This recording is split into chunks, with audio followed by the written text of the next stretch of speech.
थोड़ा सा स्वार्थी होने की दरकार है मनुष्य को। थोड़ा सा जो है सेल्फिशनेस की जो कोशेंट है उसको मल्टीप्लाई करना, उसको इंक्रीज़ करना स्वयं के अंदर। व्यक्तिगत पॉइंट ऑफ व्यू से अगर इस विचार पर सोचे तो सेल्फिशनेस और स्वार्थ से भरी हुई ये जो दुनिया है इसमें ऑलरेडी इतना ज़्यादा जहर घुला हुआ है कि इसको अगर सेल्फिशनेस और स्वार्थ को बढ़ावा दिया जाए तो फिर दुनिया कहाँ जाएगी। लेकिन फिर भी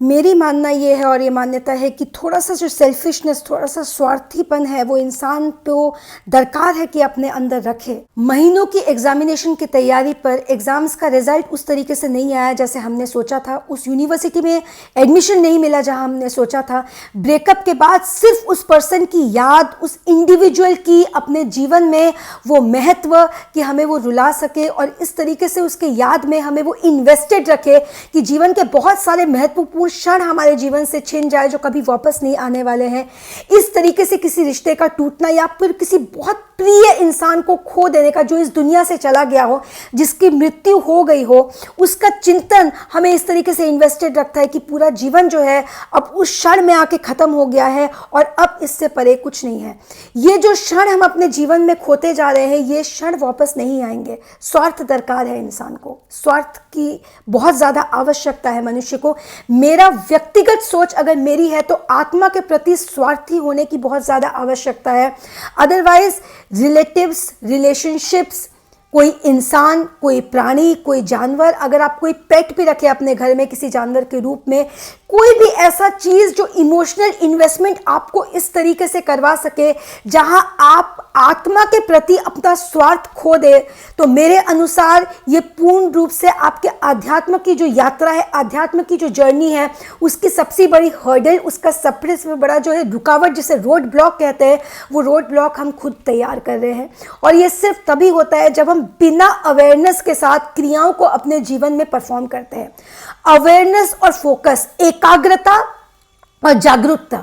एकाग्रता और जागरूकता, जो कंसंट्रेशन और अवेयरनेस होती है, ये दोनों ही चीज़ें हाथ और हाथ में जाती है। हाथ और हाथ में जाते हुए इन दो गोल्स को अगर हम ऑल द टाइम एटलीस्ट अपने क्रियाओं को करते वक्त इनके प्रति अगर हम माइंडफुल रहें तो हमारी क्रियाएं 70% जो अभी हमारा हो रही है उससे 70% इंक्रीज प्रोडक्टिविटी उन क्रियाओं में होगी। अब मान लीजिए हम खाना खा रहे हैं। अब खाना खाना तो एक बहुत सा आम काम है, ये कोई ऑफिस का या जॉब का या बिजनेस का तो काम है नहीं जहाँ प्रोडक्टिविटी, आपकी एफिशिएंसी मेजर हो। इससे सिर्फ हम पेट भर रहे हैं। खाना खा लिया, चार निवाले इस तरीके से ठूस लिए टीवी देखते देखते, ना उस खाने का प्लेजर मिला,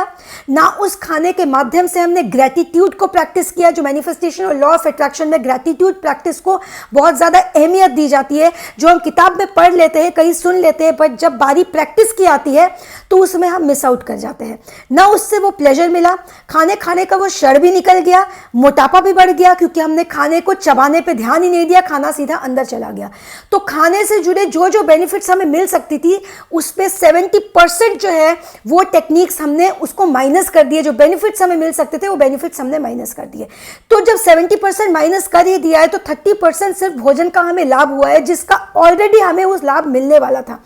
तो ये प्रोडक्टिविटी हर कार्य में, हर क्रिया में सबसे मामूली क्रिया का इसलिए एग्जाम्पल दिया है क्योंकि ये मामूली क्रिया सबसे ज़्यादा जो है इंपॉर्टेंट क्रिया होती है। क्योंकि जो भोजन हम ग्रहण करते हैं और जिस अंदाज में, जिस माइंडसेट के साथ, जिस सोच के साथ, जिस ऊर्जा के साथ हम ग्रहण कर रहे होते हैं, वो हमारे सारे क्रियाओं पे अपना छाप छोड़ती है। अपना छाप वो इसीलिए छोड़ जाती है क्योंकि ये जो हम ग्रहण कर रहे हैं ये देखने में भले ही खाना है परंतु हम ग्रहण ऊर्जा कर रहे होते हैं। और हमारे अंदर जो है ऊर्जा जो होती है, जो एनर्जी सर्किट होती है, एनर्जी के सर्किट के माध्यम से सारे ब्रेन सेल्स भी फंक्शन करके हमारे डिफरेंट इंडिविजुअल बॉडी पार्ट्स को मैसेज देके हमें क्रियाएं करवा रही होती है। तो स्वार्थ क्यों जरूरी होता है इंसान का होना, और स्वार्थ के भ्रम में किस तरीके से इंसान स्वयं को क्षति पहुंचाता है, स्वयं को नुकसान पहुंचाता है। आमतौर पे जो स्वार्थी इंसान जो किसी से कोई चीज शेयर नहीं करता, कोई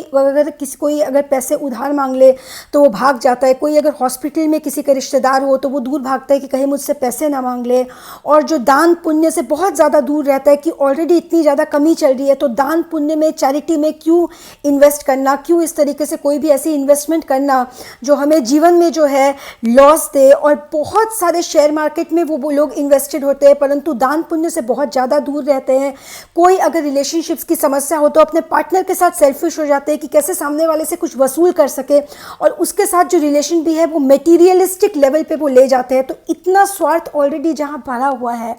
मेरा मान्यता स्वार्थ की ओर ये है कि ये जो स्वार्थ की क्रिया है, ये जो स्वार्थ की एक्टिविटीज़ मनुष्य कर रहा होता है, ये क्रियाएं सबसे ज़्यादा हानिकारक और स्वयं को वो क्षति पहुंचाता है, और वो बिल्कुल भी स्वार्थ के विपरीत होता है इसका चरित्र। ये स्वार्थ नहीं है। स्वार्थ और सेल्फिशनेस, सेल्फलेस और सेल्फलिश, ये दो चीज़ें होती है। एक होता है स्वार्थी होना है और निस्वार्थ भाव से कुछ करना। अगर सही मायनों में जो मनुष्य स्वार्थी है वो ऐसा कोई भी हानिकारक क्रिया या ऐसा कोई भी एक्शन नहीं करेगा जो उसके प्रॉफिट के जो है वो रास्ते पे एक बंधन बन के, प्रॉफिट के रास्ते में एक हर्डल, एक ऑब्स्टिकल बन के आएगा। तो अगर कोई मनुष्य अपने ही रिलेशनशिप में एक मेटीरियलिस्टिक रूप उसको दे रहा है कि सामने वाले को किस तरह दबाए, सामने वाले को किस तरीके से यूज़ करे, सामने वाले को किस तरीके से उससे जो है जितना हो सके बेनिफिट ले सके और जितना हो सके उससे सुख प्राप्त कर सके, रादर उसको देना कुछ नहीं है, उसको सुख देना नहीं है। वो भले ही सामने वाला इंसान दुखी रहे लेकिन मुझे उसके साथ खुशी मिले। जब रिश्तों से इस तरीके की मेटीरियलिस्टिक उपेक्षाएं होती है, जब कोई इंसान शेयर मार्केट में तो रिस्क ले रहा होता है परंतु दान पुण्य की क्रिया से पूर्ण रूप से दूर रहता है, तो वहाँ वो भले लॉस पे लॉस सफ़र कर रहा हो, उसे लगता है कि वो बहुत ही स्वार्थी क्रिया कर रहा है। परंतु सही मायनों में अगर मनुष्य स्वार्थी हो तो वो सिर्फ और सिर्फ अपनी आत्मा को एकदम मध्यचकित में रख के, अपने आत्मा को पूरे तरीके से फोकस में रख के और पूर्ण रूप से अपने आत्मा के प्रति वो स्वार्थी होगा। और आत्मा की जर्नी में जब वो स्वार्थी हो तो आत्मा की जो यात्रा है वो अनंत काल की है। ना ही वो इस जीवन के साथ खत्म हो रही है, ना ही इस जीवन से पहले वो खत्म थी। ये उस बनाने वाले ने एक रचना की है और उसके रचना के अनुसार ये एक परमात्मा से अलग होकर सारे आत्माएं इस दुनिया में, इस ब्रह्मांड में बिखरे पड़े हैं, सारे लिविंग ऑर्गेनिजम्स के माध्यम से। मनुष्य जिस दिन क्रिया करना शुरू करेगा उस दिन वो सही मायनों में अपने आत्मा के प्रति स्वार्थी होगा। परंतु आत्मा के प्रति स्वार्थी नहीं होते हैं हम, रादर अपने रिश्तेदारों से, अपने जो भी फ्रेंड सर्कल है उसमें उनको इम्प्रेस करने के चक्कर में या कहीं ना कहीं उनको उनके सामने अपनी एक छवि प्रस्तुत करने के चक्कर में ईएमआई पे गाड़ी ले लेते हैं, ईएमआई पे घर ले लेते हैं। जॉब हो या ना हो हम यहाँ से वहाँ भटकते रहते हैं कि किस तरीके से जो है दिखावे की उस परत पे हम इस तरीके से लिप्त होते जाते हैं कि स्वार्थ तो बहुत दूर की बात है, हम खुद को सामने वाले को भेंट कर रहे होते हैं, इस दुनिया को भेंट कर रहे होते हैं। जब भी कोई ऐसी एजुकेशनल इंस्टीट्यूशन में हमें एडमिशन चाहिए होता है, अगर एडमिशन चाहिए वो महत्वाकांक्षा हो, ये बहुत ही अच्छी बात है, परंतु वो एडमिशन जब उसका रिजल्ट उस तरीके से ना मिले तो जो प्रतिक्रिया उस महत्वाकांक्षा की होती है वो बहुत दुखदायी होती है और वो बिल्कुल भी स्वार्थी नहीं होती। क्योंकि मनुष्य को स्वार्थ दरकार है। जिस दिन आत्मा के प्रति हम स्वार्थी होना शुरू कर देंगे उस दिन हमारे जो बाहर की जो समस्याएं हैं जो हमें पूरे तरीके से कंज्यूम करती है, ये सेल्फिशनेस और स्वार्थीपन नहीं है।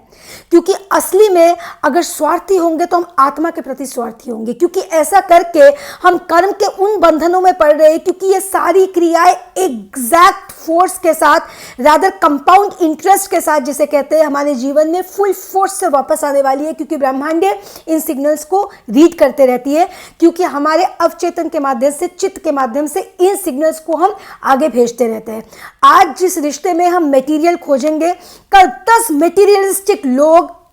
और मटेरियलिस्टिक हालात और मटेरियलिस्टिक जो सोच होती है वो भागते हुए हमारे ओर आएगी दुगनी स्पीड से। क्यों? क्योंकि वही सिग्नल्स हम भेज रहे हैं। आज किसी को हमने मदद करने से इनकार कर दिया, 10 ऐसे हालात ये करके हमने अपने लिए पैदा कर दिए जब हमें मदद की ज़रूरत होगी और लोग हमें मदद करने के लिए आगे नहीं बढ़ेंगे। मदद की मोहताजी से तो निजात पाना है, इसके लिए निजात पाना होगा कर्म बंधन से। कर्म बंधन से अगर छुटकारा पाना है तो थोड़ा स्वार्थ इंसान को दरकार दरकार है, थोड़ा जो है सेल्फिश होना इंसान को दरकार है। जिस परिवार के लिए सब कुछ कर रहे हैं उस परिवार के लिए सब कुछ करते रहे, परंतु उनको इमोशनल ब्लैकमेल खुद को करने का अगर आपने वो जो है राइट दे दिया, वो अधिकार दे दिया, तो ये स्वार्थ नहीं हो रहे हैं, आप अपने आत्मा के प्रति आप स्वार्थी नहीं हो रहे हैं। अगर आप एक परिवार से सिर्फ और सिर्फ ले रहे हैं और बदले में अपने परिवार को कुछ दे ना रहे हो, या घर की जिम्मेदारी से आप भाग रहे हो कि मैं अध्यात्म के राह को पकड़ के कहीं निकल जाऊंगा और अपने घर में अपना कंट्रीब्यूशन नहीं दूंगा,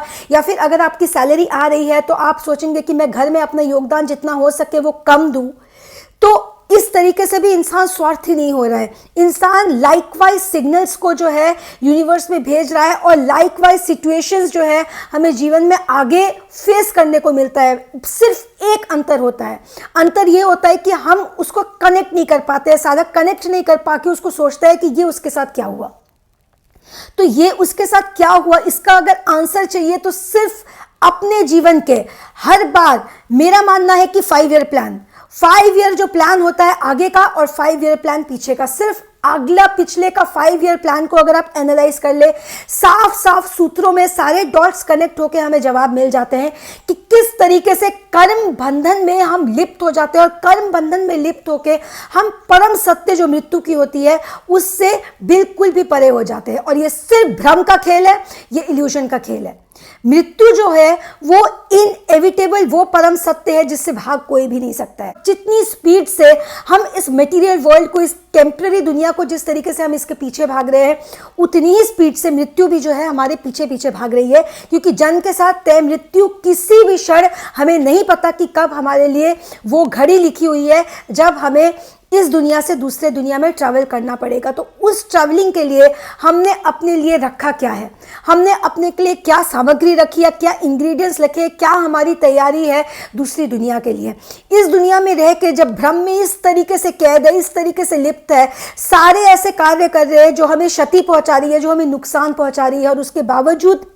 हमारा जो भ्रम रहता है, जो इल्यूशन की वर्ल्ड रहती है, वो हमें इसी गलत फहमी में रखता है कि तुम बहुत स्वार्थी हो, तुम सेल्फिश बन रहे हो। तो सेल्फिश तो अभी बने ही नहीं हैं हम, और सेल्फिश बनने की बहुत तीव्र दरकार है। स्वार्थी अपने आत्मा के प्रति, आत्मा को फोकस करके, आत्मा की यात्रा को फोकस करके जब हम अध्यात्म को अपने जीवन में इंक्लूड करेंगे और उसको सही तरीके की उसके practices, daily prayers, daily meditation, practising gratitude, ये सारी जो चीज़ें हैं, ये सारी जो आध्यात्मिक प्रैक्टिसेस, ये क्रियाएं हैं, इनको जब हम अपने जीवन का डेली रूटीन का हम हिस्सा बनाते हैं तो ये धीरे धीरे करके हमें दुनियादारी की परत से निकाल के हमारे आत्मा को सशक्तिकरण करती है, हमारे आत्मा को मजबूत करती है। परंतु इसके लिए दरकार है स्वार्थी होने की, और स्वार्थ के एग्जैक्ट डेफिनेशन को समझने की। ये जो तुच्छ क्रियाएं होती है, छोटी छोटी तुच्छ क्रियाएं, जहाँ लोगों को जज करने का हम मौका देते हैं, जहाँ लोगों की जो फेटलिस्टिक एटीट्यूड होती है, जो नेगेटिव आउटलुक होता है, जो जज करने का आउटलुक होता है, जो एक तरीके का हम क्रिमिनल माइंडसेट उसको बोल सकते हैं, जब सामने वाले को दबाने की एक इच्छा होती है, जब आपको कोई दबा रहा हो, जब आपको कोई डोमिनेट कर रहा हो, या आपको सहानुभूति भी इस तरीके से दे रहा हो कि आपको समझ आ जाए ये सहानुभूति नहीं, ये कुछ और हो रहा है, ये मुझे ताना दिया जा रहा है एक तरीके से। तो इस तरीके की नेगेटिव और डिस्ट्रक्टिव सोच से जब ऐसे लोगों से आप घिरे हो, तो उस टाइम में सिर्फ आपकी शक्ति, आपकी आत्मा होगी, सिर्फ उस आत्मा की एम्पावरमेंट पर, अगर आत्मा के यात्रा पे, आत्मा के सशक्तिकरण पे अगर हम फोकस करें, तो स्वार्थ को अपने जीवन में जगह दीजिए। और इस तरीके से अपना नियम, एक संकल्प बनाइए कि कोई भी दूसरा मनुष्य हो, कि हालात हो, कि प्राणी हो, कि जीव हो, कि सिचुएशन हो, या ऐसा कोई भी चीज़ ना हो हमने जीवन में जो हमें इस तरीके से क्षति पहुंचाने की हम उसको जो है वो राइट, वो अथॉरिटी, वो कंसेंट अपना दे दे कि तुम हमारे साथ ये कर सकते हो। ये जो 2 टूल किट है, एक है अवेयरनेस और एक है पूर्ण रूप से जो है कॉन्सेंट्रेट और फोकस करना, एकाग्रता और जागरूकता। इन दोनों को टूल को अगर हम अपने डे टू डे लाइफ में प्रैक्टिस करके 70% प्रोडक्टिविटी अपने जीवन में, अपने कार्यशैली में, हम हर क्षेत्र में, जो भी हमारा फील्ड है, जितनी भी क्रियाएं हैं, उन सब में 70% प्रोडक्टिविटी इंक्रीज हो सकता है। जब खाने जैसी चीज़ में हो सकता है, भोजन ग्रहण करने जैसी चीज़ में जब 70% प्रोडक्टिविटी इंक्रीज होकर हमें बेनिफिट मिल सकता है, तो आप सोचिए कि डे टू डे जितनी भी क्रियाएं आप कर रहे हैं, 70%। अगर उसमें प्रोडक्टिविटी और एफिशिएंसी बढ़ जाए तो हमें क्या रिजल्ट्स उससे मिलेंगे और हमारी क्वालिटी ऑफ लाइफ जो होगी वो किस तरीके से इंप्रूव होगी। क्वालिटी ऑफ लाइफ की तरफ इंप्रूव करने की ओर एक कदम बढ़ाते हुए हम कंसंट्रेशन और अवेयरनेस को अपने जीवन में प्रैक्टिस करने की शुरुआत करें और कॉन्शियसली इस संकल्प के साथ कि कोई मोहताजी नहीं, सिर्फ और सिर्फ जो है अध्यात्म के राह को अपना वो टूल बनाना जिससे हम उच्च की अवस्था की ओर जाए, उच्च की अवस्था को प्राप्त हो।